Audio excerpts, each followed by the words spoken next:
Hello दोस्तों, स्वागत है आप सबों का एजुकेशन की इस ऑनलाइन प्लेटफॉर्म पे। मैं हूं पीके मेहता, आप सबों का स्वागत करता हूं।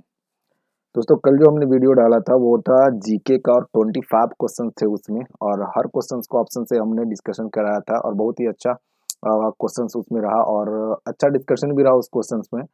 तो आज का जो वीडियो है उसमें आपको लगभग 30 क्वेश्चन मिलेंगे और वो मैथ्स के क्वेश्चन मिलेंगे। तो इसमें लगभग 30 क्वेश्चन में आपको बहुत सारे ऐसे चीज़ सीखने के लिए मिलेंगे जो क्वेश्चंस को बिना पेन लगाए बनाया जा सकता था। उसमें पेन लगाने की कोई भी आवश्यकता नहीं होती है।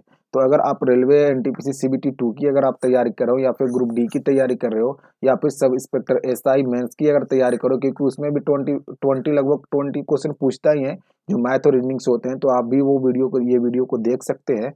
तो इस वीडियो में आपको मैथ्स के क्वेश्चन मिलेंगे सारे के सारे 25 या 30 क्वेश्चन लगभग आपको मिलने जा रहे हैं इस वीडियो में। तो अगर आपको वीडियो पसंद आएगा तो अपने दोस्तों में ज़रूर शेयर कीजिएगा इसे, और लाइक भी कर दीजिएगा, क्योंकि थोड़ी वीडियो बनाने में बहुत मेहनत लगती है। तो हमारे मेहनत के लिए कम से कम एक लाइक ज़रूर कीजिएगा। और अगर अभी तक आप हमारे चैनल को भी सब्सक्राइब नहीं किए हैं तो हमारे चैनल को भी सब्सक्राइब कर लीजिएगा। चलिए देखते हैं पहला क्वेश्चन। पहला क्वेश्चन है cos 2 थीटा बराबर sin थीटा। तो थीटा का मान जो है वो 0 और 90 के बीच में है, तो थीटा बराबर क्या होगा। अब देखिए यहाँ पे लिखा हुआ है cos 2 थीटा बराबर sin थीटा। इसका मतलब है सर कि हमें 2 थीटा बराबर थीटा वाला मान चुनना है। यानी थीटा का कौन सा ऐसा मान रख दे जहाँ पे थीटा की जगह पर 2 थीटा कर दें तो दोनों मान इक्वल हो जाए, और ये आपका कॉस है और ये आपका साइन है। तो देखिए इसके हम सहारा लेंगे इस टेबल का। ये चीज़ आपको याद होना चाहिए। मैंने आपको यहाँ पे लगाया है बस कि थोड़ा सा आपको दिखा देंगे कैसे इस क्वेश्चन को बनाते हैं। तो देखिए अगर हम थीटा का मान 45 रखते हैं, पहला ऑप्शन को रखते हैं, तो अगर ये 45 रखेंगे तो ये हो जाएगा 90। तो आप देखिए कि साइन 90 का जो मान होता है ये कॉस 90 का ना, तो कॉस 90 का जो मान होता है, कॉस 90 का मान जो होता है वो 0 है। कितना है? 0 है। तो कॉस 90 का मान तो 0 हो गया, और साइन 0 का मान कितना हो जाएगा? तो साइन 0 का मान कितना हो जाएगा? ये साइन 45 का, तो साइन 45 का मान हो जाता है 1/√2। तो साइन 45 का मान हो गया 1/√2। तो ये दोनों बराबर नहीं हो रहा है, इसका मतलब 45 आंसर नहीं होगा। अब 30 को रखकर ट्राई कीजिए। तो 30 को रखकर ट्राई करते हैं अगर, तो ये 30 डिग्री अगर रखते हैं हम यहाँ पे, तो ये तो 30 डिग्री हो जाएगा, और ये हो जाएगा कितना? 60 डिग्री हो जाएगा। अब देखिए cos 60 का मान कितना हो जाता है? तो cos 60 पे आइएगा यहाँ पे, तो 1/2 होता है। cos 60 का मान कितना हो रहा है? 1/2 हो रहा है। और साइन 30 डिग्री का मान कितना हो रहा है? देखिए साइन 30 डिग्री यहाँ पे है और 1/2 होता है साइन 30 बराबर। इसका मतलब यहाँ पे भी 1/2 हो रहा है और यहाँ पे भी 1/2 हो रहा है। तो इसका मतलब है कि 30 डिग्री पे दोनों मान बराबर होगा। इसका मतलब थीटा बराबर क्या होना चाहिए? 30 डिग्री होना चाहिए। तो इस प्रकार इस क्वेश्चन को काफी आसान तरीका से हल कर सकते थे। बस आपको तो सिर्फ सोचना था कि हम थीटा का मान वो कौन सा रखें जहाँ पे दोनों तरफ वैल्यू बराबर हो जाए। तो ये स्टैंडर्ड रेशियो है ट्रिग्नोमेट्री का, और आपको इसको याद होना चाहिए। चलिए चलते हैं अगले क्वेश्चन पे। 2 नंबर क्वेश्चन देखिए क्या कह रहा है। 2 नंबर क्वेश्चन कि पहली 8 भाज्य प्राकृत संख्या का माध्य और पहली 8 अभाज्य संख्याओं का माध्य का अंतर हमें निकालना है। तो सबसे पहले तो आपको पता होना चाहिए कि भाज्य संख्या किसको बोलते हैं और अभाज्य संख्या किसको बोलते हैं। तो अभाज्य संख्या के बारे में सबसे पहले आपको मैं बता दूं कि अभाज्य संख्या के बारे में सबसे पहले आपको मैं बता देता हूं कि अभाज्य संख्या को हम रूढ़ संख्या के नाम से भी जानते हैं। किस संख्या के नाम से? रूढ़ संख्या। और इसी को प्राइम नंबर भी बोलते हैं। क्या बोलते हैं? प्राइम नंबर बोलते हैं। अभाज्य संख्या वैसी संख्या जो एक और स्वयं के अलावा किसी अन्य प्राकृत संख्या से नहीं विभाजित होता हो, उसे हम अभाज्य संख्या बोलते हैं। अभाज्य संख्या का एग्जांपल आपको जैसे 1 2 3 4 5 6 7। अब देखिए एक ना तो भाज्य है ना ही अभाज्य है। कैसे? मैं आपको भाज्य बताऊंगा उसके बाद दिखाऊंगा। 2 को देखिए तो ये 1 से विभाजित होगा और 2 से विभाजित है, इसके सिवा ये किसी से नहीं विभाजित होगा। यानी 2 जो है एक अभाज्य संख्या है। उसी प्रकार 3 जो है वो 1 से विभाजित होगा और 3 से विभाजित होगा, इसके अलावा ये किसी से विभाजित नहीं होगा। इसका मतलब 3 जो है वो अभाज्य संख्या है। 4 जो है वो देखिए 1 से भी विभाजित होगा, 2 से भी विभाजित होगा, 4 से भी विभाजित होगा। यानी वो 1 और स्वयं से तो विभाजित हो रहा है, इसके अलावा वो अन्य संख्या से भी विभाजित हो रहा है। तो ऐसी संख्या को हम बोलते हैं भाज्य संख्या। क्या बोलते हैं? भाज्य संख्या। तो यहाँ पे भाज्य संख्या के बारे में आपको भी जानना था। तो भाज्य संख्या का मतलब क्या है कि 1 और स्वयं के अलावा वो अन्य संख्या से भी, किसी अन्य संख्या से भी विभाजित होता है, उसे हम भाज्य संख्या बोलते हैं। और 1 और स्वयं के अलावा किसी अन्य संख्या से विभाजित नहीं हो, उसे अभाज्य संख्या बोलते हैं। भाज्य संख्या को यौगिक संख्या भी बोला जाता है। ध्यान रखिए, यौगिक संख्या, है ना। और अभाज्य संख्या को ऋण संख्या भी बोला जाता है। तो ध्यान रखिएगा कि भाज्य संख्या किसे बोलते हैं, अभाज्य संख्या किसको बोलते हैं। हमने यहाँ पे आपको दिखाया, देखिए यहाँ पे चार्ट में भी लगाया हुआ है कि भाज्य संख्या का मतलब वही है कि जिसका मतलब 2 से अधिक मल्टीपल हो, यानी 1 से भी विभाजित हो और स्वयं से उसके अलावा और भी संख्या से विभाजित हो। अभाज्य संख्या का मतलब है कि वो सिर्फ और सिर्फ 2 ही फैक्टर उसका होगा, यानी 2 ही गुणनखंड होगा। एक तो वो 1 से कटेगा और दूसरा वो खुद से कटेगा, इसके अलावा वो किसी से नहीं कटेगा। जैसे 2, 3, 5, 7, 11, 13, 17, 19, 23, 29, इस प्रकार से ये सारी संख्याएं जो है वो अभाज्य संख्या है। आपको संख्या अभाज्य जो है 1 से 100 तक याद होना चाहिए। मैं आपको अभी बताऊंगा कि किस प्रकार से उसको याद किया जाता है। तो आइए क्वेश्चंस को बनाते हैं, हम देखते हैं कि क्वेश्चन को कैसे बनाया जाए। तो देखिए पहली 8 भाज्य संख्या कराएं। तो पहली 8 भाज्य संख्या में सबसे पहला भाज्य संख्या कौन सा हो जाएगा? तो 4 हो जाएगा। उसके बाद 6 हो जाएगा, 7 नहीं होगा, 8 हो जाएगा, 9 हो जाएगा, 10 हो जाएगा, 11 नहीं होगा, 12 होगा, 13 नहीं होगा, 14 होगा, 15 हो जाएगा, है ना। कितना हो गया? 1, 2, 3, 4, 5, 6, 7, 8। 8 ही हमको लेना था। और इस प्रकृत संख्या का माध्य का मतलब होता है औसत, सभी को जोड़कर और जितनी संख्या उतना से भाग दे दीजिए, है ना। तो इसको हम जोड़ देंगे। अब देखिए, अगर आप एग्जाम में क्वेश्चंस को हल कर रहे हैं तो ये प्लस का सिंबल देने का कोई मतलब नहीं बनता है। आपको कम से कम इतना तो पता है कि हम इसको जोड़ना है, हमें तो यहाँ पे दिखाना था, इसलिए हम प्लस का सिंबल दिए हैं। तो एग्जाम में अगर आपको इस प्लस का सिंबल देने में अगर आप 2 सेकंड भी समय लिए हैं, तो 2 सेकंड अगर एक एक क्वेश्चन पर बचाइएगा तो सोचिए आप कितना सेकंड बचा लीजिएगा 25 से 30 क्वेश्चन हल करते करते, है ना। तो आपको ये जरूरत नहीं था यहाँ पे देने के लिए। अब देखिए यहाँ पे जोड़ने का भी अपना एक तरीका है, कैसे हम जोड़ें। तो देखिए 6 और 4 कितना? 10। 12 और 8 कितना? 20। यानी ये 20 हो गया, ये 10 हो गया। और देखिए इसे हम अगर जोड़ते हैं तो अब देखिए इसको हम कैसे जोड़ दें। ये तो हो गया कितना? 20 और 10 कितना? ये हो गया 30 हो गया। 30 और 9 कितना हो गया? 29। 29 और 10 कितना हो गया? 39। 39 और 10 कितना हो गया?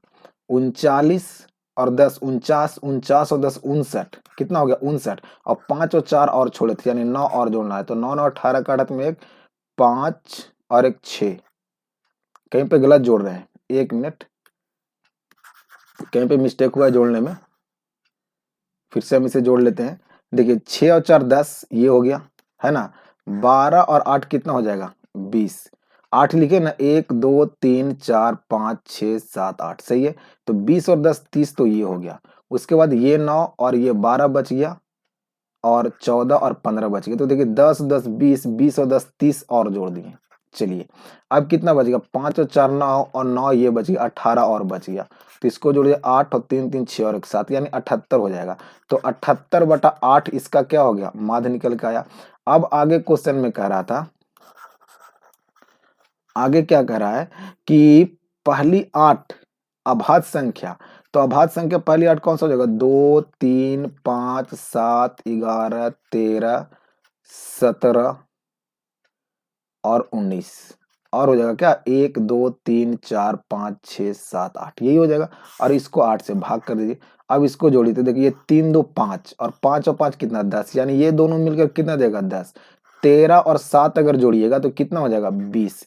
और 11 और 19 अगर जोड़िएगा तो कितना हो जाएगा? 30 हो जाएगा, 30।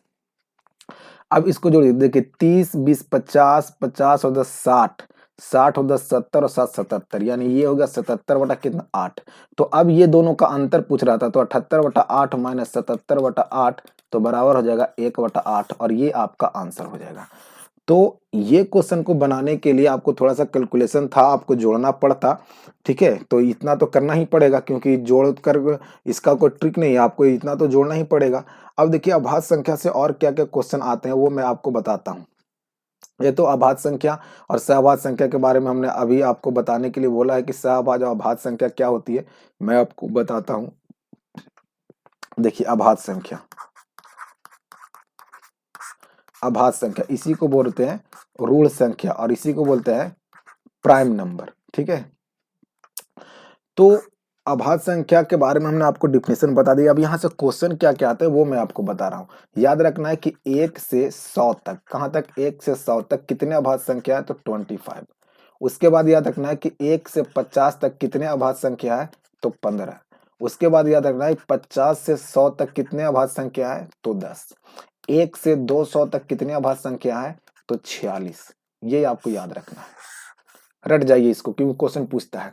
अब देखिए 1 से 100 तक जो अभाज्य संख्या है वो कौन कौन सी है, उन्हें आपको कैसे याद रखना है, तो इसे याद रखना है 2, 3, 5, 7, 11, 13, 17, 19, 23, 29, 31, 37, 41, 43, 47, 53, 59, 61, 67, 71, 73, 79, 83, 89 और 97।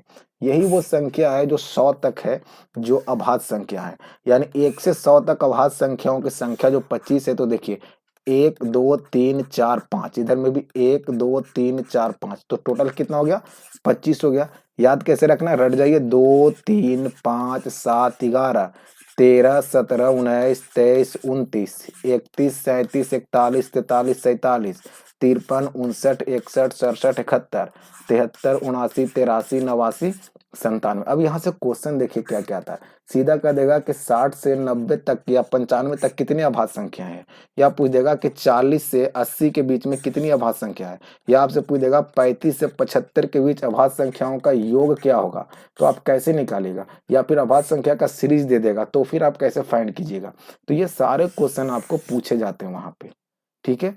तो अभी हमने आपको बताया भाज्य संख्या, अभाज्य संख्या, एक होता है सह अभाज्य। क्या होता है, सह अभाज्य संख्या, वैसी संख्या जिसका एचसीएफ 1 हो, जैसे 3 और 5 एक सहअभाज्य संख्या है, क्योंकि इसका एचसीएफ जो होगा वो 1 होगा। कितना होगा, 1 होगा। तो ध्यान रखना, सहअभाज्य संख्या किसे बोलते हैं, जिसका एचसीएफ 1 हो। अभाज्य संख्या किसको बोलेंगे, जिसका सिर्फ 2 फैक्टर हो। 1 से 100 तक कितना अभाज्य संख्या, तो 25 से 1 से 50 तक 15, 50 से 100 तक 10 और 1 से 200 तक कितना, 46। और 1 से 100 तक कौन कौन है वो भी मैंने आपको बता दिया यहाँ पे लिख के। तो ये अभाज्य संख्या से इस प्रकार के क्वेश्चंस आते रहते हैं, तो आपको याद रखना चाहिए ये, है ना। चलिए आते हैं अगले पेज पे। यहाँ पे वही हम अभाज्य, अभाज्य, सहअभाज्य संख्या को दिखाए हैं और 1 से 200 तक यहाँ पे अभाज्य संख्याएं लिखी हुई है, तो आप देख सकते हैं, इसका स्क्रीनशॉट ले सकते हैं। आइए अगले क्वेश्चन पे, 3 नंबर क्वेश्चन पे देखिए, कह ए किसी काम को 12 दिन में कर रहा है और ए की तुलना में 20% कम कार्य कुशल है। अब देखिए इस क्वेश्चन को थोड़ा सा पढ़ने में समस्या आती है। आपको जब भी ऐसा लाइन दिया रहे तो पढ़ना कैसे है, ये कॉमा के बाद से पढ़ना शुरू कीजिए। ए की तुलना में 20% कम कार्य कुशल है, कौन, बी। यानी ए है और बी है, ए की तुलना में बी कम है, इसका मतलब ये 100 है, तो 20% कम, तो ये 80। तो 20 25 100 और 20 चौके 80। तो ये क्षमता दिया गया, क्या दिया गया है, क्षमता का अनुपात है। ये किसका अनुपात है, क्षमता का। जब इसे क्रॉस करेंगे तो ये चलाएगा जो, वो समय का अनुपात होगा। किसका अनुपात हो जाएगा, समय का अनुपात हो जाएगा। और ए 12 दिन में करा, यानी ए जो है वो 12 दिन में करा, तो 4 का कितना गुना है, ये 3 गुना है। तो रेशियो में गुना जो होता है वो बराबर होता है, तो ये भी 3 गुना हो जाएगा। तो 5 का 3 गुना कितना हो जाएगा, 15। तो इसका मतलब है कि इसका आंसर कितना हो जाएगा, 15 हो जाएगा, ठीक है। चलिए अगले क्वेश्चन पे, 3 नंबर के बाद 4 नंबर क्वेश्चन पे। 4 नंबर क्वेश्चन कर रहा है कि ए बी सी एक समबाहु त्रिभुज है, P Q R A B B C और ए सी की मध्य भुजा है। तो त्रिभुज की भुजा की लंबाई 4 सेंटीमीटर है, तो त्रिभुज पी क्यू आर का क्षेत्रफल क्या होगा। देखिए ये एक त्रिभुज है, ये एक त्रिभुज है जो ए बी और सी है। इसका मिड पॉइंट है पी क्यू और आर। ये एक यहाँ पे है, एक यहाँ पे है और एक यहाँ पे है, इसे मिला दिया गया, यानी ये भी एक त्रिभुज बन गया। और ये कैसा त्रिभुज है, तो यह एक समबाहु त्रिभुज है। कैसा है, समबाहु त्रिभुज है ना। तो समबाहु त्रिभुज के जब मिड पॉइंट को मिलाते हैं उनकी भुजाओं को और जो त्रिभुज निर्माण होता है, तो देखिए कितना त्रिभुज बन के आया, 1 2 3 और 4। तो सभी का क्षेत्रफल जो होता है वो आपस में बराबर हो जाते हैं। आपस में इन चारों का क्षेत्रफल जो होगा बराबर होगा, और कितना होगा, तो बड़े वाले त्रिभुज का क्षेत्रफल का 1/4। तो समबाहु त्रिभुज का क्षेत्रफल क्या होता है, √3/4 इंटू भुजा स्क्वायर, और इसका 1/4 जो हो जाएगा वो प्रत्येक त्रिभुज का क्षेत्रफल हो जाएगा। तो त्रिभुज का बड़ी वाली भुजा जो है वो कितना दिया गया, 4 दिया गया है। तो √3/4 इंटू 4 इंटू 4 का 1 कितना 4, तो ये 4 से ये 4 और ये 4 से ये 4, यानी √3। तो एक त्रिभुज का क्षेत्रफल यानी प्रत्येक त्रिभुज का क्षेत्रफल कितना आ गया, तो √3 आ गया। तो कह रहा है पी क्यू आर का क्षेत्रफल कितना हो जाएगा, तो पी क्यू आर ये वाला त्रिभुज का क्षेत्रफल कितना हो जाएगा, तो √3 हो जाएगा, यानी आंसर कितना हो जाएगा, √3 हो जाएगा। तो ध्यान रखिएगा समबाहु त्रिभुज से संबंधित ये क्वेश्चन आपको याद रखना है। और भी देखिए समबाहु त्रिभुज में आपको बहुत सारे फैक्ट्स मैं आपको बताता हूँ। ये अगर समबाहु त्रिभुज ए बी सी एक समबाहु त्रिभुज है, तो यहाँ पर अगर इसका केंद्र है इस त्रिभुज का, तो यही इसका अंतः केंद्र होता है। क्या होता है, अंतः केंद्र होता है। यही इसका परिकेंद्र होता है। यही इसका आपका क्या होता है, केंद्रक होता है। और हमेशा और यहाँ से जो रेखा गुजरती है ये, इसी को हम बोलते हैं ऊंचाई, इसी को बोलते हैं क्या, माध्यिका, इसी को बोलते हैं कोण समद्विभाजक, और इसी को बोलते हैं लंब समद्विभाजक। और ये जो केंद्रक होता है ये इस माध्यिका को 2:1 में विभाजित करते, याद रखना है। और देखिए आपको क्वेश्चन बताते हैं यहाँ से जो एग्जाम में पूछे जाते हैं। अगर ये एक समबाहु त्रिभुज है और इसके अंदर से एक वृत्त बना दिएगा, क्या बना देगा, वृत्त बना देगा। तो इस वृत्त का जो स्मॉल रेडियस है, अंतः वृत्त है, इस वृत्त का रेडियस क्या हो जाएगा, तो आर बराबर हो जाएगा a/2√3। ए क्या है, तो ए त्रिभुज की भुजा है। यही अगर एक त्रिभुज है और इसके बाहर से एक वृत्त बना दिया गया, यह एक कैसा त्रिभुज है, समबाहु त्रिभुज है, इसके बाहर से एक वृत्त बना दिएगा और ये इसका केंद्र है और ये आर है। तो कैपिटल आर बराबर क्या हो जाएगा, a/√3 हो जाएगा। तो कैपिटल आर का मान अगर निकालना हो तो a/√3, और अगर स्मॉल आर का मान निकालना हो तो a/2√3। ये है आपका समबाहु त्रिभुज में। समकोण त्रिभुज में भी अलग बातें होती है, विषम बाहु की भी अलग बातें होती है, तो वो जब आएगा क्वेश्चन वैसा तो हम बताते हुए चलेंगे। आइए चलते हैं अगले क्वेश्चन पे। देखिए 5 नंबर क्वेश्चन। अब इस क्वेश्चन में करना क्या था कि ए और बी की कार्य क्षमता का अनुपात 3:4 है, तो इसका मतलब टाइम का रेशियो जो हो जाएगा 4:3 हो जाएगा। क्या, जब क्षमता का अनुपात 3:4 है तो टाइम का रेशियो 4:3 हो जाएगा। ए किसी कार्य को 12 दिन में करा, यानी ए जो है वो 12 दिन में करा, तो 4 का कितना गुना है, 3 गुना है। इसका मतलब है कि बी उस काम को कितना दिन में करेगा, तो बी भी 3 गुना, क्योंकि 3 गुना ये है तो 3 गुना ये भी हो जाएगा, यानी 3 तिहाई 9 दिन में करेगा। अब बताइए इस क्वेश्चन में अगर आप कलम लगाते हैं तो फिर टाइम आपका इन्वेस्ट हो रहा है ना। चलिए आइए अगले क्वेश्चन पे। अब देखिए इस क्वेश्चन को, अगर आपको कंसेप्ट क्लियर है तो इस क्वेश्चन को भी पेन नहीं लगाना है। कैसे, आपको पता होना चाहिए कि 0 1 5 और 6 किसी भी संख्या में आप इसका स्क्वायर करिए तो इसका भी इकाई अंक 0 आएगा, इसका इकाई अंक क्या आएगा, 1 आएगा, इसका इकाई अंक क्या आएगा, 5 आएगा, इसका इकाई अंक क्या होगा, 6 आएगा। यानी 0 156, याद रखना ये 0 क्या याद रखना है, 0 156 क्या याद रखना है, 0 156, 0 156।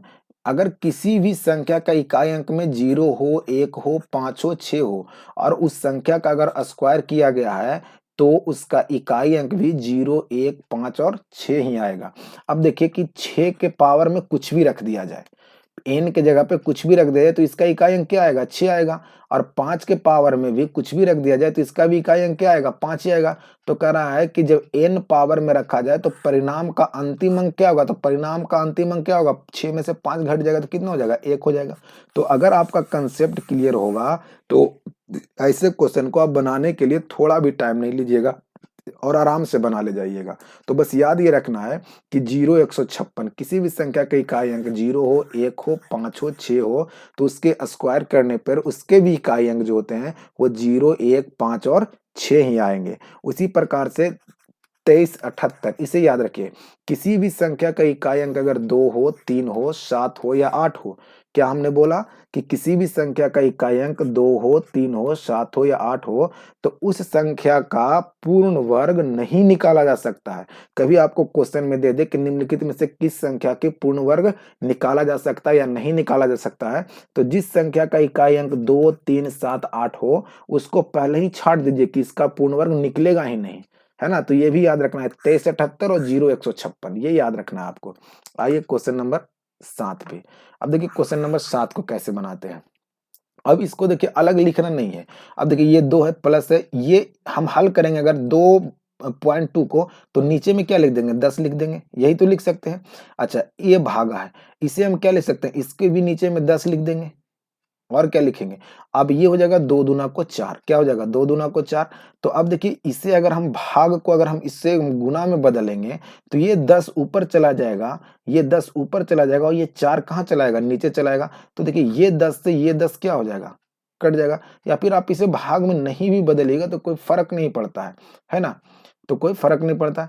तो सीधा आप देखिए कि यहाँ से अगर हम इसे ऊपर लेकर चले गए और ये नीचे चलाया, तो 2 दूना को 4, यहाँ से कितना बचा 1/2, है ना। और ये कितना है 2।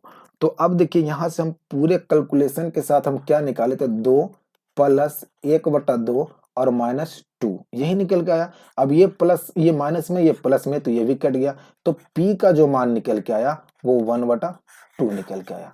अब देखिए Q का मान क्या निकल के आएगा, तो ये 2 है माइनस में, और ये कितना है 2। यहाँ पे हम बटा में 10 लिख सकते हैं, 0 ये पॉइंट हटाकर, ये भागा में इसे गुना में कर दिए, यहाँ भी इसे 10 लिख सकते हैं, और ये 10 ऊपर चला जाएगा और ये 4 नीचे चला आएगा। तो यहाँ भी आपको कैलकुलेट होकर कितना बचेगा 1/2 ही बचेगा। और ये से ये 2 से ये 2 कट गया, तो यहाँ पे क्या बचा 2 माइनस 1/2 और ये -1।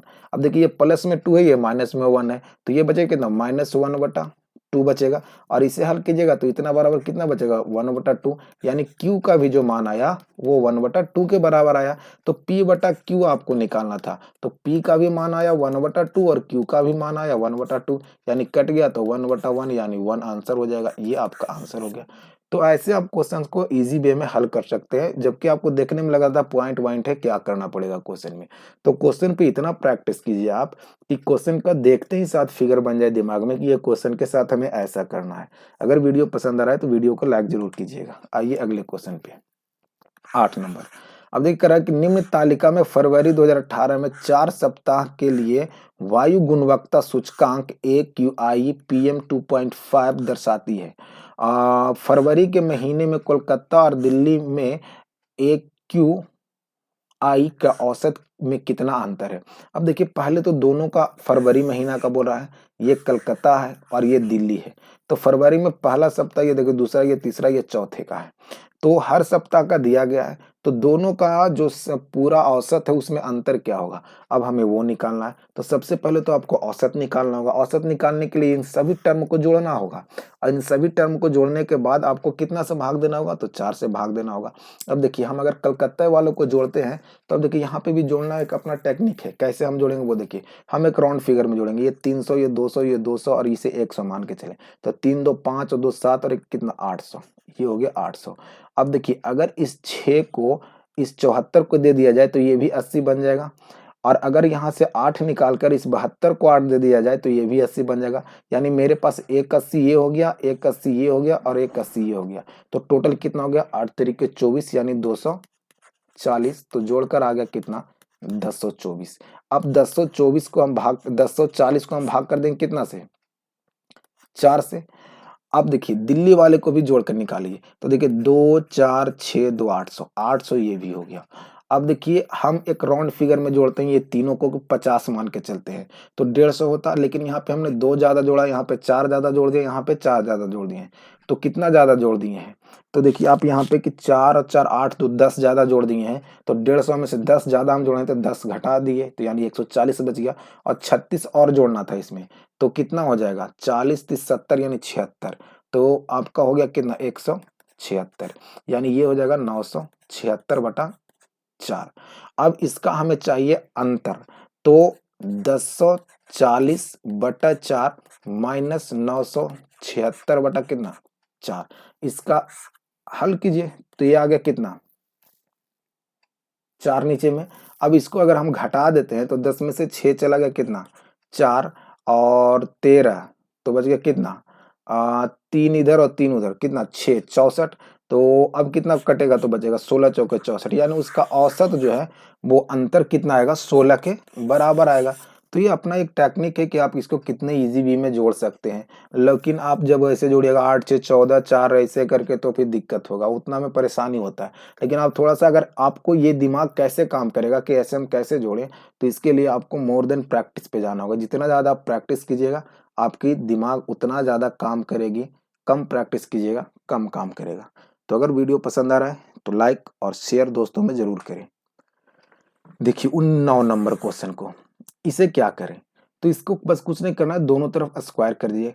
अब देखिए इसको अगर हम स्क्वायर करते हैं, इस वाले को अगर हम स्क्वायर करते हैं और ये वाले को भी स्क्वायर कर देते हैं, तो क्या लिखेंगे हम? इस स्क्वायर से ये रूट कैंसिल हो जाएगा, तो क्या लिखेंगे 19 माइनस एक्स रूट अंडर 12, यही लिखेंगे। बराबर ये लिखेंगे क्या, a माइनस बी का होल स्क्वायर लिखा हुआ है, तो ए स्क्वायर प्लस बी स्क्वायर यानी 4 3 7 माइनस 2ab, 2ab का मतलब कितना 2 इंटू 4 तिहाई 12। अब x को एक तरफ रख लीजिए और बिना x वाले को एक तरफ कर दीजिए, माइनस एक्स रूट 12 बराबर इस 19 को अगर हम इस तरफ लाके घटाएंगे तो देखिए 17 माइनस 2 रूट 12 माइनस 19, ये हो जाएगा माइनस एक्स रूट 12 बराबर ये घटेगा तो बचेगा माइनस 2 रूट 12। ये फालतू का लिखा जा रहा है, इतना लिखना नहीं है, इससे हम घटाएंगे तो ये बचेगा कितना 12। अब देखिए यहाँ से अगर हम माइनस को कॉमन कर देंगे तो ये बचेगा, माइनस को कॉमन कर देते हैं तो 2 रूट 12 प्लस 12, तो ये माइनस से ये माइनस क्या हो जाएगा कैंसिल। एक्स बराबर हम यहाँ से लिख सकते हैं 2 रूट 12 बटे रूट अंडर 12 प्लस कितना हो जाएगा 12। अब इसे देखिए हम कैसे लिखेंगे, तो इसे हम एक बार और मॉडिफाई करके लिख सकते हैं 2 रूट 12 बटे रूट अंडर 12 प्लस 12 बटे रूट अंडर 12, ये से ये कट गया। अब देखिए ये बच गया 2 प्लस इस रूट 12 को हम फिर से ऊपर नीचे रूट 12 और रूट 12 लिख सकते हैं परमीकरण करके, तो ये मिलके बनेगा 12, इस 12 से ये 12 कट जाएगा। अब देखिए ये बचे कितना रूट अंडर 12, तो हम इसे लिख सकते हैं 2 प्लस 2 रूट 3 और ये आपका आंसर है 2 प्लस 2 रूट 3, ये आपका आंसर हो गया। तो आप इस प्रकार से इसे हल कर सकते हैं इजी वे में। देखिए 10 नंबर क्वेश्चन, एक वस्तु को 12.5% लाभ पर बेचा गया, यदि इसे 33 रुपया अधिक में बेचा जाता तो प्राप्त लाभ 14% होता, तो वस्तु का क्रय मूल्य क्या, हमें क्रय मूल्य निकालना है। देखिए मान लीजिए कि 100 रुपए की वस्तु है, ये सीपी है, इसे 14% लाभ पे बेचेगा तो 114 में बेचेगा। कह रहा है 33 रुपया अधिक में बेचा गया अगर होता तो इसे 14% का लाभ होता, यानी 114। अरे यार गलती लिख रहे हैं, 12% के लाभ पर है ना, तो 112 और यहाँ पे 14% का लाभ हुआ यानी 114। अब देखिए दोनों विक्रय मूल्य में ये भी एसपी है और ये भी एसपी है, तो दोनों विक्रय मूल्य में कितने का अंतर है, 2 का अंतर है। जब 2 का अंतर है तो क्रय मूल्य 100 रुपया है, तो 33 का अंतर जब होगा तो क्रय मूल्य कितना होगा, तो 2 से काट दिए 50 बार में, 5 ये 15 5 ये 15 और 1 16, 1650 रुपये उसका क्रय मूल्य हो जाएगा। और ये आपका सी नंबर पे आंसर हो गया।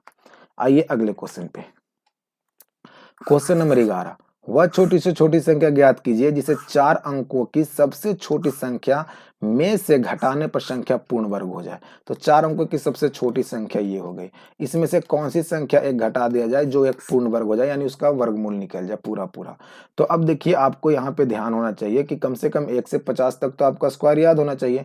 तो हम देखते हैं कि 1000 जो है वो लगभग 30 के स्क्वायर 30-32 के स्क्वायर के पास जाएगा। तो अगर हम आपको लिखते हैं कि 32 का स्क्वायर कितना होगा, तो 1024 हो जा रहा है, यानी ज्यादा हो रहा है। अगर हम 31 का स्क्वायर लिखते हैं तो 961 हो रहा है। इसका मतलब है कि 1000 में से हमें क्या घटाना होगा कि वो 961 चला है। तो आप देख लीजिए कि इस ऑप्शन में से, तो इस ऑप्शन में से एक विकल्प ये है 39 ही मिल रहा है, जो आपको 961 में अगर जोड़ देंगे तो 1000 पूर जाएगा। इसका मतलब है कि अगर 1000 में से हम 39 को हटा देंगे तो वो संख्या एक पूर्ण वर्ग बन जाएगी। बस क्वेश्चन को ऐसा ही बनाना है। अगले क्वेश्चन पे आइए, देखिए 12 नंबर, 2001 में एक कंपनी के द्वारा अर्जित राजस्व 6300 करोड़ रुपया है, जो 2010 में अर्जित 8100 करोड़ था और 2015 में 10,800 करोड़ था। तो 2001 से 2010 के बीच और 2010 से 2015 के बीच राजस्व आय में हुई वृद्धि का अनुपात क्या होगा। देखिए 2001 में कितना था, 2001 में 6300 था, है ना, और 2015 में कितना था, तो 2015 में 81, 2010 में, हाँ सही है, 2063, ये आपका 6300 करोड़ था, जो कि 2010 में 8100 करोड़ था। तो 2010 में कितना था, 2010 का नहीं है, 2010 का हो जाएगा कितना, 8100, और 2000 कितना है फिर 15, तो 2015 में कितना हो जाएगा, 10,800। ये अब कर रहा है कि कितना का वृद्धि हुआ है वो निकालना है 2001 से 2010 के बीच में और 2010 से 2015 के बीच में। तो इधर में देखो, हमें अगर 8100 तक जाना होगा तो इसमें अगर हम कितना जोड़ दें, तो अगर हम इसमें 700 जोड़ देते हैं तो ये हो जाएगा आपका कितना, 7,000, और 1100 उधर, और यानी 1800 रुपया हमें और जोड़ना होगा इसमें। अगर हम 1800 रुपया जोड़ देते हैं तो 8100 ये हो जाएगा, यानी 8100 रुपया 2001 से 2010 के बीच में बढ़ा, और इधर कितना बढ़ गया है, तो इधर अगर हम 900 जोड़ते हैं तो ये 9000 हो जाएगा, यानी 1900 ये और 800 ये, यानी 8 और 16 एक 17, लगभग 2700 रुपया के पास हम जाएंगे। तब अगर हम 2700 रुपये इसमें जोड़ देंगे तो हम चले आएंगे कहाँ तक, 10,800 तक। तो इन दोनों का अनुपात क्या हो जाएगा, 2 जीरो से ये 2 जीरो कैंसिल और काट दीजिए, तो 9 तिया 27, 9 दूनी 18 और 9 तिया 27, यानी 2:3 इसका आंसर चला आएगा। ये आपका आंसर है। चलिए आइए अगले क्वेश्चन पे। 13 नंबर क्वेश्चन क्या कह रहा है, देखिए, कह रहा है एक चुनाव में केवल 2 उम्मीदवार थे, विजेता उम्मीदवार को कुल मतों का 48% मिला है, उसके विरोधी उम्मीदवार को 6800 मत मिला है, जो कुल मतों का 34% के बराबर था। कुछ मत जो है अमान्य भी रह गए हैं, तो विजित उम्मीदवार का विनिंग मार्जिन यानी कितना से जीत हार हुआ है और अमान्य मतों की संख्या क्या होगी। तो देखिए, मान लीजिए कि एक राम नाम का था और एक मोहन नाम का लड़का था, मोहन नाम का था, इसे 48% मत मिला है और इसे जो है वो 6800 मत मिला है, और ये कुल मतों का 34% है, यानी 34% के बराबर 6800, तो 100% का मान कितना हो जाएगा, 34 दूना, तो ये हो जाएगा 200, यानी 20,000। टोटल मतों की जो संख्या निकल के आया, टोटल मतों की जो संख्या निकल के आया वो आया कितना, 20,000। अब कह रहा है क्वेश्चन में कि कुछ मत अमान्य रह गए थे। अब देखिए, एक को मिला 48% और एक को मिला 34%, दो ही लोग थे, तो 8 4 12 के दो हाथ में एक, और 4 3 7 और 8, यानी 82% वोट वैध वोट था। कैसा था, वैध वोट था। तो अमान्य वोट कितना हो जाएगा, तो 100 से इसे घटा देंगे, तो 100 से घटाने के बाद कितना बच जाएगा, ये 18%, यानी 18% वोट वोट जो था वो अवैध वोट था। किसका, कुल डाले गए मतों का, तो कुल डाला गया मत कितना था, 20,000 मत था, तो 20,000 का 18% कितना हो जाएगा, 18 दूना 36, यानी 3600 जो वोट था वो अवैध था। क्या था, अवैध था। तो अवैध वोटों की संख्या में पहले निकालना, बाद में निकालना था, यानी बाद में 3600। तो देखिए, 3600 यहाँ भी है, 3600 यहाँ भी है, 3600 यहाँ भी है ना। तो एक तो हो गया कि आपको ये आंसर नहीं होगा। अब आपको निकालना है कि विनिंग मार्जिन कितना करा, तो देखिए ये 4800 लेके ये 48% लाया, ये 34% लाया, तो कितना का अंतर रह गया दोनों में, तो 14% का अंतर रह गया। इसका मतलब है कि 20,000 का 14% से उन लोग जीत रहा है अंतर में, तो 14% इसका निकाल दीजिए, 00 14 दूनी 2800, यानी 2800 वोट से जीत हार हुआ है और 3600 वोट क्या हो गया, अमान्य हो गया, यानी 2800 3600, आपका बी नंबर आंसर सही हो जाएगा। आइए अगले क्वेश्चन पे। 14 नंबर कह रहा है कि 2600 रुपये की धनराशि को दो भाग में इस प्रकार विभाजित किया गया कि पहले भाग को 10% पे 5 वर्षों के लिए साधारण ब्याज पे, दूसरे को 9% की दर से 6 वर्ष के साधारण ब्याज से लगा बराबर ब्याज मिलता है ना। तो 10% की दर पे उधार दी गई राशि क्या होगी। अब देखिए, टोटल जो अमाउंट है वो कितना है, 2600 रुपया है। अब पहला जो है वो 10% पे लगाया गया है और ये 5 वर्ष के लिए लगाया गया, और दूसरा जो है वो 9% पे लगाया गया है और ये 6 वर्षों के लिए लगाया गया है। तो रेट और टाइम का जो गुणनफल होता है वो ब्याज देता है। तो रेट और टाइम का गुणनफल यहाँ पे कितना हो जाएगा, 50 हो जाएगा, और यहाँ पे कितना हो जाएगा, 54 हो जाएगा। इसे हम रेशियो में बदल देते हैं, तो काट देंगे रेशियो में बदलने के लिए, तो ये 25 हो जाएगा और ये 27 हो जाएगा। तो ये आ गया जो वो ब्याज का यानी साधारण ब्याज का अंतर है। हमें प्रिंसिपल में इसे बदलने के लिए इसे क्रॉस कर दिए, तो ये 27 हो जाएगा और ये कितना हो जाएगा, 25 हो जाएगा। अब देखिए टोटल जो मान है वो कितना है, 2600 रुपया, यानी टोटल 2600 रुपया था। तो यहाँ पे रेशियो में जो प्रिंसिपल है वो 27 और 25 है, तो इसे जोड़ दीजिएगा तो ये कितना आ जाएगा, 5 7 5 12 यानी 52। तो हमें निकालना किसका, 10% वाले का। तो 10% वाले का मूलधन का रेशियो कितना है, 27। तो इसको 27 से कर दिए क्या, गुना। तो इसको काटेगा तो 26 से कहा 26 और 26 दूनी 52, इसे काट देगा ये 50 बार में, और 27 बचे 35 से, यानी 1350 रुपया 10% के दर पे लगाया गया था। आंसर हो जाएगा आपका बी नंबर। आइए अगले क्वेश्चन पे, 15 नंबर क्वेश्चन। एक स्कूल में लड़कियों और लड़कों का कुल औसत, यानी बॉयज और गर्ल है, और टोटल औसत जो है वो 16.8 है। अब कह रहा है लड़कों का औसत आयु 15.4 है, तो लड़कों का औसत आयु 15.4 है, और लड़कियों की औसत आयु 18.2 है। लड़कियों का औसत आयु 18.2 है, तो लड़कों और लड़कियों के अनुपात क्या हो जाएगा, तो बस इसे एलिगेशन से घटा दीजिए। अब देखिए यहाँ से घटाएंगे तो कितना आएगा, ये आ जाएगा 1.4, और इसे घटाएंगे तो ये 14 में से 8, ये 12 में से 8 चला गया, 8 4 12 यानी 4.1। तो इसे अगर रेशियो में बदलिएगा तो 1:1 चलाएगा ये भी, यानी आंसर हो जाएगा बी नंबर। बस एलिगेशन लगाना था इसमें। 16 नंबर क्वेश्चन क्या कर रहा है, देखिए कि ए किसी काम को 20 दिन में और बी 30 दिन में करता है। किसी अन्य कारण ए कार्य को पूरा होने से पहले ही छोड़ देता है, और बी 5 दिन तक बी अकेले काम करता है। यानी ए के द्वारा जो काम छोड़ा गया उसे बी को करने के लिए 5 दिन एक्स्ट्रा जरूरत पड़ गया। इस स्थिति में कार्य को पूरा होने में कुल कितने दिन लगेंगे। अब देखिए एक ए है और एक बी है, ये काम को 20 दिन में और ये 30 दिन में। टोटल काम क्या होता है, तो दोनों का एलसीएम होता है, तो एलसीएम कितना हो जाएगा, 60।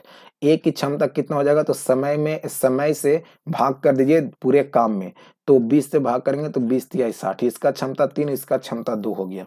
अब देखिए ए जो है वो 5 दिन काम नहीं किया है। अगर ए काम करता तो ए 5 दिन 3 की क्षमता से कितना काम कर देता, 15 काम। इसका मतलब है कि 15 काम अब एक्स्ट्रा हो गया है बी के लिए, तो टोटल काम कितना हो जाएगा, 60 काम तो पहले था ही, अब 15 काम एक्स्ट्रा हो गया, यानी 75 काम हो गया। अब इस 75 काम को 3 और 2 5 की क्षमता से किए हुए दोनों मिलकर, तो कितना दिन लग जाएगा टोटल काम को खत्म होने में, तो 5 की क्षमता से करने के लिए 15 दिन लग जाएगा, और ये आपका आंसर हो जाएगा। चलिए अगले क्वेश्चन पे, 17 नंबर क्वेश्चन कर रहा है कि एक भिन्न का अंश हर से 2 कम है। तो देख लीजिए 2 का अंतर तो सभी में दिख रहा है।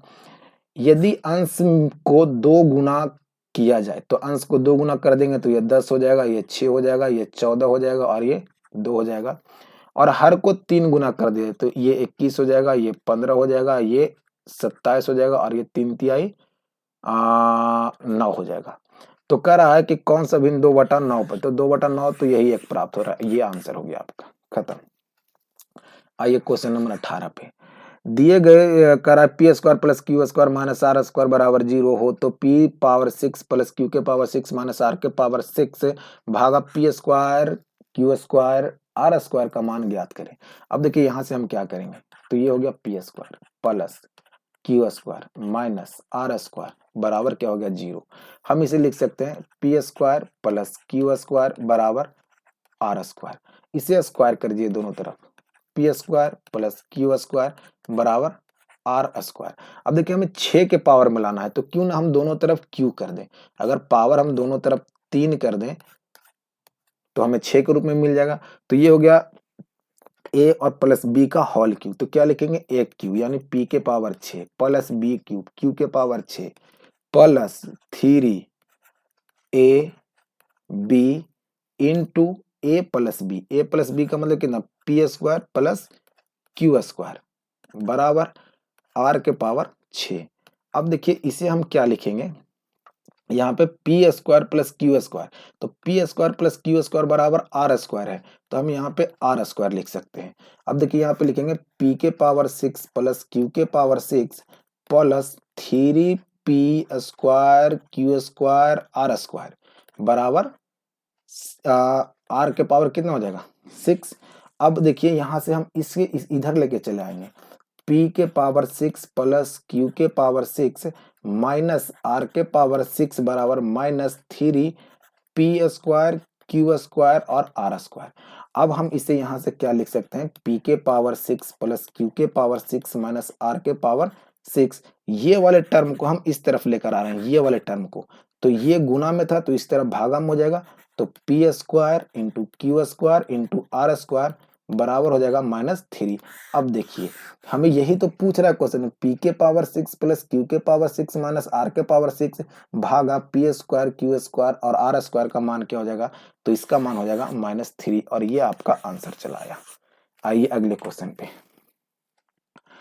19 नंबर क्वेश्चन कर रहा है कि तीन व्यवसायों ने एक व्यापार को 1/2, 1/3, 1/4 के अनुपात में धन निवेश किया तो वर्ष के अंत में कुल लाभ 15,600 रुपया है। तो क्वेश्चन छूटा हुआ है, कह रहा है कि सर्वाधिक लाभ किसे होगा, है ना, किसे होगा, तो किसे होगा सर्वाधिक लाभ। इसको निकालने के लिए बस सिंपल सा कीजिए कि पहले इस फ्रैक्शन को हटा दीजिए, तो इस फ्रैक्शन को हटाने के लिए इसका एलसीएम देखिए, कैल्शियम कितना होगा 12, तो 12 से 12 को सब में गुना करिए, तो इसको अगर गुना करेंगे तो ये यहाँ भी 12 का गुना करेंगे, 2 छक्का 12, ये 6 हो जाएगा, 3 चौके 12 और ये 4 तिहाई 12। इसका मतलब है कि धन जो वो लोग है 6:4:3 के अनुपात में लगाए हैं, तो टोटल लाभ भी इसी के अनुपात में बटेगा, तो 6 4 10 और 3 13, यानी 13 से भाग कर दीजिए 156 00, तो 13 इकाई 13, 13 दूना 26, 1200 रुपया। सर्वाधिक धन जिसका रेशियो ज्यादा होगा उसमें गुना कर दिए, तो 1200 से गुना कर देंगे तो 12 छक 72, यानी 7200 रुपया मिलेगा, जिससे भी सबसे ज्यादा धन मिला होगा। आंसर हो जाएगा ए नंबर। अगले क्वेश्चन पे आइए, देखिए कह रहा है 20 नंबर क्वेश्चन कि कक्षा एक्स बोर्ड की परीक्षा में बैठने वाले विद्यार्थियों की कुल संख्या 360 है, में से 10% grade A, 20% grade B, 30% grade C, 40% grade D प्राप्त किए हैं, तो पाई चार्ट में ग्रेड ए और ग्रेड बी प्राप्त करने वाले छात्रों का कुल संख्या क्या होगा। देखिए टोटल संख्या 360 है, जो प्रतिशत में दिया गया तो ये 100% के बराबर है, और हमें निकालना है ए और बी का, तो ए है 10% और बी है 20%, तो टोटल कितना परसेंट हमें निकालना होगा, 30% निकालना होगा। तो 00 से 00 कैंसिल, 3 6 18 का 8 में 3 3 9 1 10, यानी 108 बच्चा ए और बी में पास किया, आंसर हो गया ये। चलिए अगले क्वेश्चन पे आइए, क्वेश्चन नंबर है 21 नंबर क्वेश्चन कर रहा है कि एक व्यापारी अपने पूंजी का 1/2 भाग 5% पे, तो 1/2 भाग जो है वो 5% पे लगाया, और 1/3 भाग जो है वो 8% पे लगाया। अब देखिए कह रहा है कि शेष भाग को 10% पे लगाता है वो, ऐसे लिखिए इसको, शेष भाग को देखिए पहला है 1/2, तो इसे लगा रहा है कितने पे, 5% पे। उसके बाद है 1/3, इसे कितने पे लगा रहा है, 8% पे, और शेष जो बचा है उसे 10% पे लगाया है। अब कह रहा है कि शेष, सबसे पहले तो आपको निकालना होगा यहाँ पे शेष क्या रह गया, तो देखिए शेष निकालने के लिए कुल निकाले, तो कुल जो होता है वो तीनों का, ये नीचे वाले का एलसीएम होता है, तो कुल धन जो उसका था, तो तीनों, ये दोनों का एलसीएम, तीनों दो का एलसीएम कितना होगा 6, यानी कुल धन उसका जो था वो 6 था। तो 6 को इसमें भी गुना कर दिए और 6 का गुना इसमें भी कर दिए, तो इसे काटेगा तो 2 तिहाई 6 और इसे काटेगा तो 3 दूना को 6, यानी 3 धन लगाया है यहाँ पे, 2 धन यहाँ पे लगाया था, 3 2 5 धन लगा दिया। अब 6 धन टोटल था तो 1 धन बच गया, यानी 1 धन यहाँ पे लगाया है। अब देखिए कि 5% के दर से 3 रुपया अगर लगाता है तो उसे ब्याज कितना मिलेगा, 3 रुपया लगाएगा तो 5 ये 15 ये हो गया, 8 दूना को 16 ये हो गया, और 10 से 10 ये हो गया। तो अब कह रहा है कि टोटल जो प्राप्त निवेश है, यानी एक वर्ष में उसके तीनों निवेश से कुल प्राप्त जो है वो 82,820 रुपया है, तो 820 रुपया टोटल धन प्राप्त हुआ। तो टोटल यहाँ पे रेशियो कितना का आ गया, देखिए इसको जोड़ के, तो 6 5 11 का हाथ में 1 3 और 1 4, यानी 41 रुपया यहाँ पे आ गया रेशियो में, और टोटल प्राप्त करता कितना है 820 रुपया। अब हमें निकालना क्या है, तो निकालना है हमें कि उनकी कुल निवेश की पूंजी क्या है, यानी 100% बराबर क्या हो जाएगा, तो इसको काटेंगे तो कितना बार में ये कटेगा, 2 बार में, यानी 20, तो 20,000 तो 100% हो गया, है ना। तो अब कह रहा है कि 10% वार्षिक ब्याज की दर से निवेश करता है, तो एक वर्ष में उसे तीनों निवेशकों से कुल प्राप्त इतना रुपया है, तो उसकी कुल निवेशित पूंजी ज्ञात करें। तो कुल निवेशित पूंजी कितना था, तो 6 था, तो 20,000 में हम 6 से अगर गुना, 2,000 में अगर हम 6 से गुना कर देंगे तो 6 दूना को 12,000, यानी हमें टोटल जो धन लगाया था वो कितना लगाया था 12,000। ये क्वेश्चन में कुछ था नहीं, बस सिंपल सा क्वेश्चन था। हमने यहाँ से शेष निकाल दिया, तो 3 रुपये यहाँ लगाया, 2 रुपये यहाँ लगाया, 1 रुपये यहाँ पे लगाया, 5% पे लगाया, 8% पे, 10% पे लगाया। तो कितना उसको मिला है निवेश? 5% पे अगर 3 रुपये लगाएगा तो उसको कुल धन मिलेगा 15 रुपया। 8% पर अगर 2 रुपये लगाएगा तो उसको 16 रुपया मिलेगा, और 10% पर अगर 1 रुपया मिलाएगा तो उसको 10 रुपया मिलेगा। तो टोटल यहाँ पे रेशियो में कितना धन उसको मिला? तो 41 रुपया मिला। लेकिन यहाँ पे वास्तविक उसको कितना धन मिल रहा था? 820 रुपया। 820 रुपये ये हो गया। हम कुल निकालने के लिए इसको 6 से कितना से 100% निकालने के लिए कितना से गुना कर दिया? 100 से निकल कर दिए गुना, तो निकल के आया 2,000 रुपया। तो हमें कुल धन कितना था? 6 था, तो 6 से इसमें गुना कर दिया, 12,000 कुल धन हो गया। आइए अगले क्वेश्चन पे। अब देखिए 22 नंबर क्वेश्चन क्या कर रहा है। 22 नंबर क्वेश्चन कर रहा है कि ABC एक समानांतर चतुर्भुज है। ABC जो है एक समानांतर चतुर्भुज है।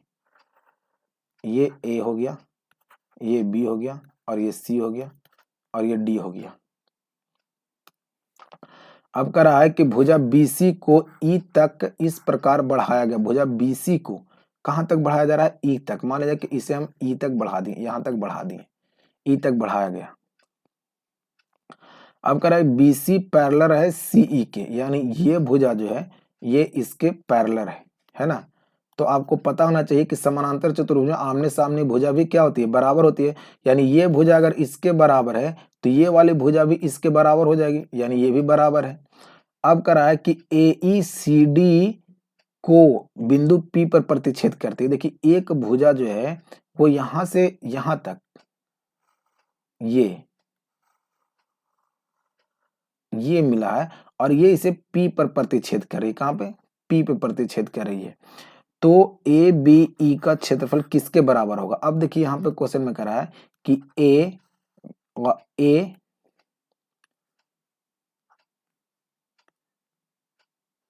ये वाला ये जो लाइन जा रहा है, ये क्षेत्रफल जो कर रहा है वो क्या होगा? तो देखिए यहाँ पे समझिए आप बात को कि ये वाला जो भुजा है वो इसके बराबर है, और ये वाले भुजा का लंबाई इसके बराबर, यानी ये वाला जो भुजा है वो उठ के यहाँ पे चला आया है, और ये वाली भुजा और ये मिड पॉइंट है, तो ये दोनों बराबर हो गया, है ना। तो ये वाला जो क्षेत्रफल है, ये वाला क्षेत्रफल जो है वो उठ के यहाँ पे चला आया है, यहाँ पे, है ना। और ये वाला क्षेत्रफल तो पहले से ऑलरेडी उसमें था ही। इसका मतलब है कि इस समचतुर्भुज का क्षेत्रफल, समांतर चतुर्भुज का क्षेत्रफल, और इस वाले ट्रायंगल का क्षेत्रफल जो होगा वो दोनों बराबर होगा, क्योंकि ये वाले पार्ट को सिर्फ काट कर इधर में जोड़ दिया गया, तो क्षेत्रफल में क्या परिवर्तन होगा? कोई परिवर्तन नहीं होगा। यानी समानांतर चतुर्भुज के क्षेत्रफल के क्या हो जाएगा? बराबर हो जाएगा। C नंबर आंसर इसका सही हो जाएगा। आइए अगले क्वेश्चन पे। 23 नंबर क्वेश्चन कर रहा है कि यदि √2, अब इसको देखिए क्या होगा, तो x का मान क्या होगा? तो बस इसको कुछ नहीं कीजिए, इधर स्क्वायर कर दिए, इधर भी स्क्वायर कर दिए, तो क्या करेंगे? तो ये हो जाएगा a², यानी कितना हो जाएगा? 2 + x + 2ab। 2ab का मतलब हो जाएगा √2x बराबर 3। अब देखिए ये जाकर इधर घटेगा। अब देखिए ये ऐसा नहीं, इसको ऐसा कीजिए। देखिए कुछ नहीं कि ये लिखा हुआ √2, तो इस 3 को इधर लेके चलाइए, -√3 बराबर क्या हो जाएगा? -√x। अब इसे स्क्वायर कर दिए दोनों तरफ, इधर भी स्क्वायर कर दिए और इधर भी स्क्वायर कर दिए, तो ये हो जाएगा a - b का होल स्क्वायर। तो a² + b² यानी 3 2 5, -2ab का मतलब 2√6 बराबर कितना हो जाएगा? ये स्क्वायर से ये माइनस प्लस हो जाएगा और ये कट जाएगा, यानी x। तो x बराबर हो जाएगा 5 - 2√6, और ये आपका ए आंसर हो गया। बस इतना ही करना था क्वेश्चन में। आइए क्वेश्चन नंबर 24 पे। करा x का मान दिया गया a sin t, y का मान b tan t, तो a² बटा x² - b² बटा y² का मान क्या हो जाएगा? तो इसे लिखे a² बटा x²। x का मान दिया हुआ है a sin t, तो इसे हम लिख सकते हैं a² sin² t minus b² बटा y का मान दिए हुए है b tan t, तो हम इसे लिख सकते हैं b² tan t। तो ये से ये कट गया, ये से ये कट गया, तो बच गया कितना? 1 बटा sin² t माइनस 1 बटा tan² t, यही तो बचा। तो इसे 1 बटा sin² t को हम लिख सकते हैं cos² t माइनस इसे लिख सकते हैं cot² t। तो cos² theta cosec square theta minus cot square theta बराबर होता है 1 और आंसर इसका हो जाएगा 1। 25 नंबर। अब देखिए 25 नंबर क्वेश्चन कर रहा है किन्हीं दो संख्याओं का योग 1500 और उनका लघुत्तम समपरतक 16,379 है तो दोनों संख्या ज्ञात कीजिए। अब देखिए एलसीएम x प्लस वाई बराबर दिए हुए 1500 और x इंटू वाई यानी दो संख्या का एलसीएम दोनों का गुणनफल कितना हो जाएगा 16,379। यानी गुना करने पे हमें इकाई अंक 9 मिलना चाहिए और जोड़ने पर इकाई अंक 0 मिलना चाहिए। तो देखिए सभी का अगर जोड़िएगा इकाई अंक तो आपको 0 मिल जाएगा। तो ये तो जोड़ने से नहीं काम चल रहा है। अब देखिए अगर हम ये गुना करते हैं तो 9 इकाई 9, अगर इसका गुणनफल का हम इकाई अंक देखेंगे तो 9 आएगा। इसके भी गुणनफल का इकाई अंक अगर देखेंगे तो 9 आएगा, लेकिन इसके गुणनफल का इकाई अंक देखेंगे तो 1 आ जाएगा। तो ये तो ऑप्शन होगा नहीं, और इसके भी गुणनफल का इकाई अंक जो होगा वो 1 होगा, तो ये भी आंसर नहीं होगा। तो अब देखेंगे कि हम कि ये दोनों में कौन आंसर होगा। तो हम इसे 11 से गुना करना आसान है, तो आप 1489 को 11 से गुना कर दिए। तो गुना करने का तरीका है, इसको लिखिए 9 इकाई 9 और इसको जोड़ते जाइए आगे। 8 8 16 1 17 के साथ हाथ में 1, 8 4 12 1 13 के 3 हाथ में 1, 4 1 5 और 1 6 और 1 का 1, यानी 16,379 आ गया। इसका मतलब ये आपका आंसर हो गया। चलिए अगले क्वेश्चन पे 26 नंबर। उस सबसे लंबी स्तंभ की लंबाई ज्ञात करें जिसे 10 मीटर 8 मीटर और 6 मीटर की विमा वाले कमरे में रखा जा सकता है। यानी कमरे की विकर्ण की लंबाई निकालना, तो विकर्ण की लंबाई बराबर होता है L square plus B square और प्लस एच स्क्वायर। तो एल स्क्वायर का मतलब हो जाएगा 10 दांव को 100 प्लस 88 64 और प्लस 6 छक 36, तो ये हो जाएगा रूट अंडर 200। कितना हो जाएगा 200। तो हम इसे लिख सकते हैं 2 गुना कितना 2 गुना 100, तो 100 के बदले निकल जाएगा 10 और रूट 2 रह जाएगा अंदर। इसका मतलब सबसे लंबा हो जाएगा 10 रूट 2, आंसर हो गया। आइए अगले क्वेश्चन पे 27 नंबर।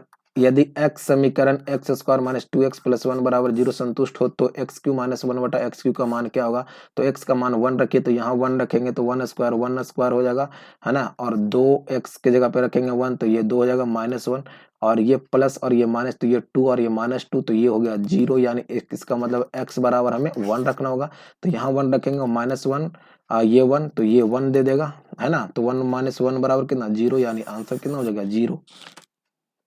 आइए अगले क्वेश्चन पे 28 नंबर क्वेश्चन। देखिए हमने आपको क्वेश्चन समबाहु त्रिभुज संबंधित बताया था पीछे कि √3 इकाई भुजा वाले समबाहु त्रिभुज की परिवृत्त की त्रिज्या ज्ञात करें।